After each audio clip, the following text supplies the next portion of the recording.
Hello guys, तो स्वागत है आप सभी का HTML सीरीज़ की एक और वीडियो में। और इस वीडियो में हम जानेंगे HTML में पैराग्राफ और हेडिंग के बारे में। ठीक है, बेसिकली पैराग्राफ क्या होता है? कुछ लाइंस एक साथ लिखी होती है, 5 6 7 8 कुछ भी लाइंस एक साथ लिखी होती है। उसके बाद एक और दो लाइन का गैप रहता है। ठीक है, उसके बाद फिर कुछ लाइंस एक साथ लिखी होती है। इसी को ही हम बेसिकली पैराग्राफ कहते हैं। ठीक है, तो मैं आपको एक वेबसाइट दिखाता हूँ, मतलब किसी भी वेबसाइट में पैराग्राफ देख सकते हैं आप। इस वेबसाइट में देखिए, ये देखिए, ये 5 लाइन एक साथ लिखी है। ठीक है, उसके बाद देखिए एक लाइन का गैप है, उसके बाद फिर कुछ लाइन एक साथ लिखी है, फिर एक लाइन का गैप है, फिर कुछ लाइन एक साथ लिखी है, उसके बाद एक लाइन का गैप है। इसी को ही हम बेसिकली पैराग्राफ कहते हैं। ठीक है, तो सबसे पहले हम HTML में पैराग्राफ लिखते कैसे हैं। ठीक है, HTML पैराग्राफ हम p टैग के सहायता से लिखते हैं। तो चलिए लिख के दिखाते हैं हम आप लोगों को। ये हो गया हमारा बॉयलर प्लेट HTML का। उसके अंदर क्या लिखेंगे? सिर्फ और सिर्फ p लिख के एंटर कर देंगे। आप देख सकते हैं कि एक ओपनिंग ब्रैकेट, एक क्लोजिंग ब्रैकेट आ गया है। उसके बाद उसके अंदर हम क्या लिखेंगे? कुछ टेक्स्ट लिखेंगे। और कुछ टेक्स्ट लिखने के लिए HTML में एक बहुत ही कूल फीचर है लॉरेम करके।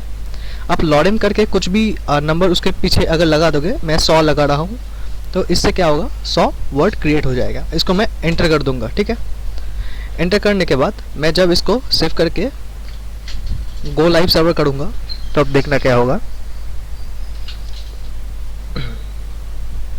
ये देखिए, ये मेरा एक पैराग्राफ आ गया। ठीक है, मैं एक और पैराग्राफ, ठीक है, लेना चाहता हूँ, तो मैं क्या करूँगा? तो आप लोग सोचेंगे कि यहाँ पर ही क्या करेंगे? हम एक लाइन का गैप देंगे। गैप देने के बाद फिर से लॉरेम लिखेंगे, 100 या 200 देंगे, एंटर कर देंगे। ठीक है, तो क्या होगा? यहाँ पर एक गैप आ जाएगा। ठीक है, तो चलिए देखते हैं क्या ये सही है।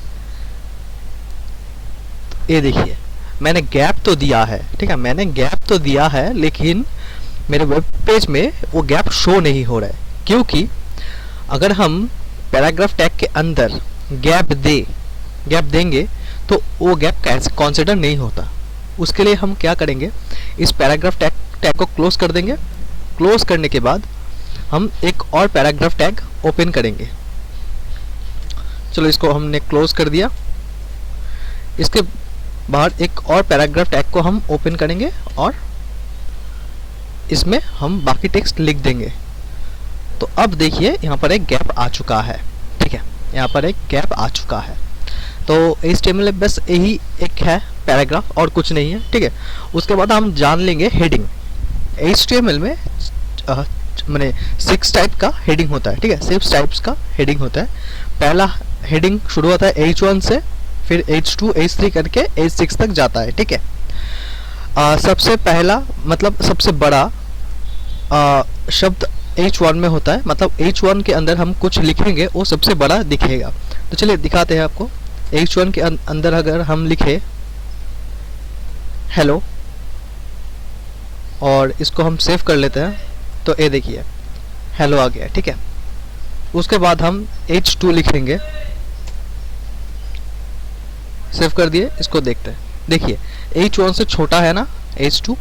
ठीक है, तो अगर हम ऊपर से नीचे तक जाएंगे, मतलब H1 H2 H3 H4 करते करते जाएंगे, तो धीरे धीरे जो साइज़ है, मतलब हेडिंग टैग के अंदर हमने जो कंटेंट लिखा है उसका साइज़ घटता जाएगा। ठीक है, तो बाकी का हम लिख लेते हैं H3 H4 H5 और H6। आपको ध्यान में रखना है कि HTML में सिर्फ और सिर्फ 6 हेडिंग्स होता है, H1 से H6 तक। ठीक है, सबसे बड़ा हेडिंग H1 का होता है, सबसे छोटा हेडिंग H6 का होता है। ठीक है, ये देखिए, सबसे बड़ा हेडिंग H1 का होता है, सबसे छोटा हेडिंग H6 का होता है। ठीक है, यही है HTML का बेसिक पैराग्राफ और हेडिंग।